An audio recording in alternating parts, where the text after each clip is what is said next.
కొత్త పంటల పెద్ద పండుగ సంక్రాంతికి ఇంటికి తెచ్చిన కొత్త బియ్యంతో అరిసెలు చేసుకుని తినే ఆనవాయితీని మనం పాటించకపోతే ఎలా?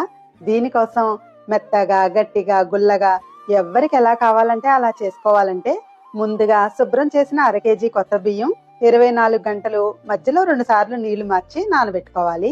నానిన బియ్యాన్ని వాడేసి మెత్తగా తడిపిండిలాగా మిల్లు పట్టించుకొని 1/2 కేజీ బియ్యం పిండికి 400 గ్రాముల ఆర్గానిక్ బెల్లం తురుము వేసి కొద్దిగా నీళ్లు వేసి మీడియం ఫ్లేమ్ లో పాకం రానిచ్చి ముద్ద పాకం వచ్చాక కొద్ది కొద్దిగా పిండి వేసుకుంటూ కలిపి ఇలా సాగే ముద్దలా అయ్యాక నెయ్యి నూనె వేసి